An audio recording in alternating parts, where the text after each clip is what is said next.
Hi guys, and welcome to another episode of Kabir Considers.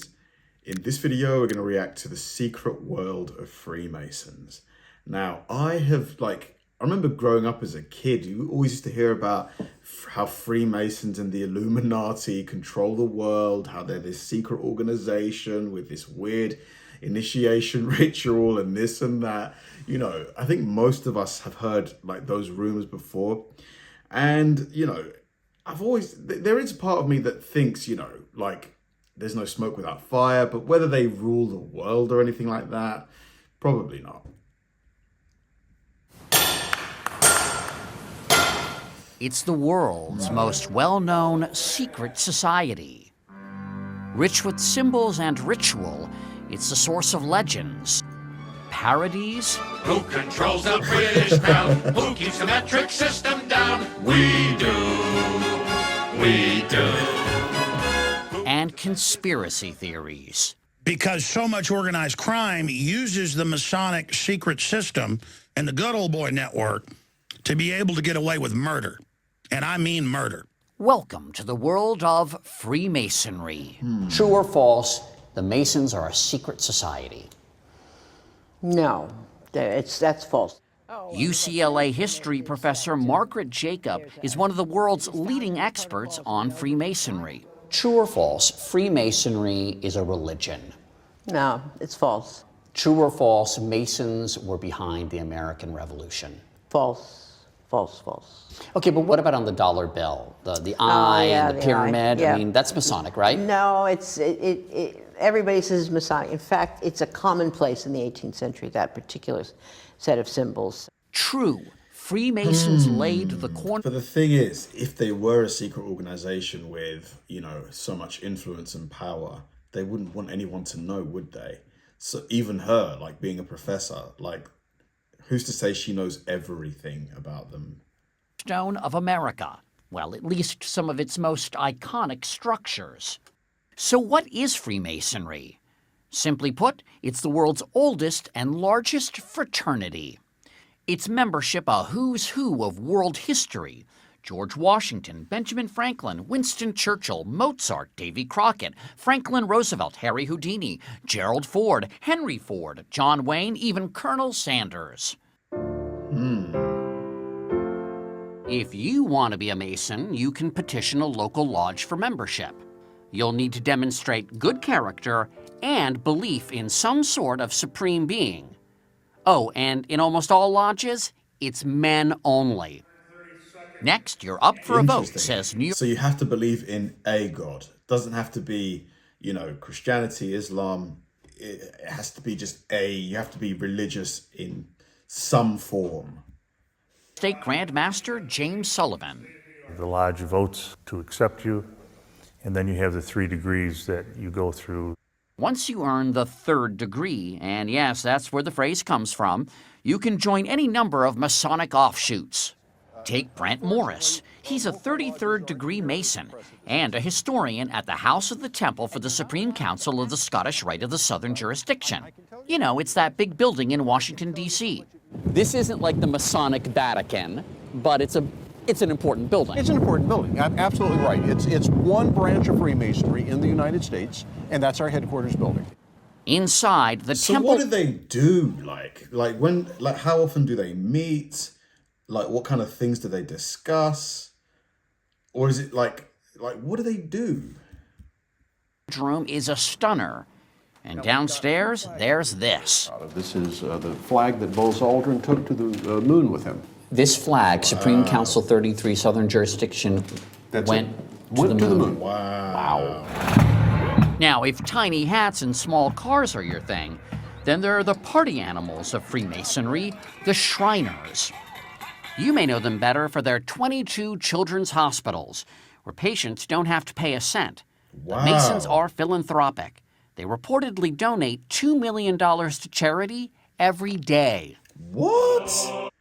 $2 million a day? How do they collect that? Like, I'm guessing there must be a monthly fee to be a Mason. $2 million a day, that's almost $1 billion a year. Wow.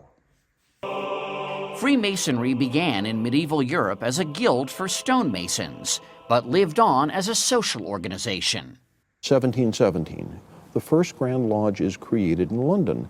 And now there are many men in these lodges that are not associated with the trade organization. They're gentlemen masons. They're not stonecutters. They're not stonecutters. And so something has happened. A modern fraternity has been created. It wasn't long afterward that the conspiracy theories began.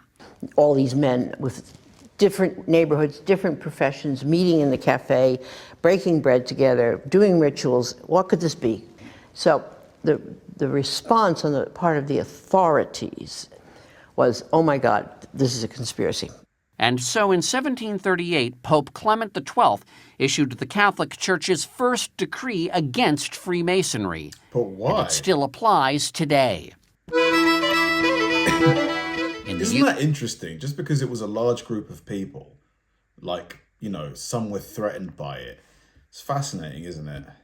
As Freemasonry flourished, until its secrecy made it the object of suspicion here, spawning America's first third party, the Anti-Masonic Party. It elected 8 congressmen, but lost the 1828 presidential election to Andrew Jackson, a proud Mason. Let us pray. Today, Freemasonry has about 1.3 million members in the U.S., down from 4 million in 1959. Tell God and Heavenly Father, the supreme architect of the universe. Among the members today, African Americans, formerly relegated to a separate black-only branch of Freemasonry. Interesting. And then there are members like those in Colonial Lodge number 1821 of Washington, D.C. Most of them are in their 20s, and some attracted to Freemasonry by Dan Brown novels and movies like National Treasure. They formed a new brotherhood called the Freemasons in honor of the builders of the great... I have to say, it's quite interesting. Like, I've never been part of a fraternity before. I guess that brotherhood, sense of like belonging and community, I can see why it would be appealing to a lot of people. It's kind of why people join gangs, I suppose. It's kind of the same psychology. Who here was sort of drawn by the mystery? I mean, I'll confess part of it. I think it's all. Yeah. I think all it's a combination of history, tradition, and mystery as well. You know there's ritual, but you don't know what it is. Exactly. And that, how can you not be? That's alluring. Yeah. I mean, that's the reason people join Freemasonry and not the Rotarians. So what about those secrets? What would happen if I found out the secret handshake and I weren't a Mason? The secret handshake. You wouldn't have to kill me? We might take you out and buy you a beer. The secrets of a Mason represent my integrity as a man. I took a promise that I would not tell you what the secrets of a Mason are. Ah, so there are secrets. How interesting. I didn't take a promise that I would care if you know what they are. Also a big secret, the meetings. No non-Masons or cameras are allowed, but St. John's Lodge number 1 of New York City agreed to give us a glimpse of one. For meetings, Masons dress up in their Sunday best and, just like the original stonecutters, wear aprons. At the center of any lodge room is an altar. And all the activities of the lodge take place about the altar. Piers Vaughn is the lodge master. You know, would people talk about religion here in a meeting? Absolutely not. There are certain subjects which are prevented from discussing within the lodge, and religion is one, politics is another. Religion and politics. Someone said that Masons were raised... To be fair, I like that, because religion and politics are often used as dividers. You know, it goes against the very nature of a fraternity where you want everyone to be together, right? So it kind of makes sense. Yes. And then there are the ceremonies. What are the secrets? Each one teaches a moral lesson related to the legend of one Hiram Abiff, the architect of King Solomon's temple. They can be a little unusual, as pointed out in this recruitment video. Even while blindfolded, try to concentrate on what you are asked, what is said to you, and what is happening around you. Everything will be explained to you in later sections of the degree. When a candidate comes in through the door, he's blindfolded because symbolically he's in a state of darkness, because Masonry is all about moving from darkness into Masonic light. That it's about being unenlightened and then enlightened? That's right. As for what happens after that, well, that's a secret. But for members, Freemasonry is about something much simpler. I have met a group of men that I enjoy being with.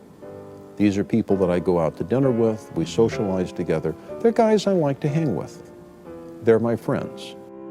Yeah, I can see that being the biggest pull.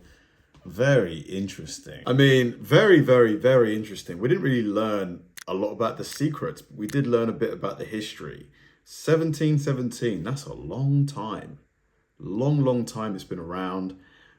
I can definitely see the appeal of it, you know. It actually appeals to me a bit, you know, just joining that community, because it's something that we've lost a lot of in modern day society. People are a lot more, you know, I don't want to say isolated, but there's not as much social and community as before.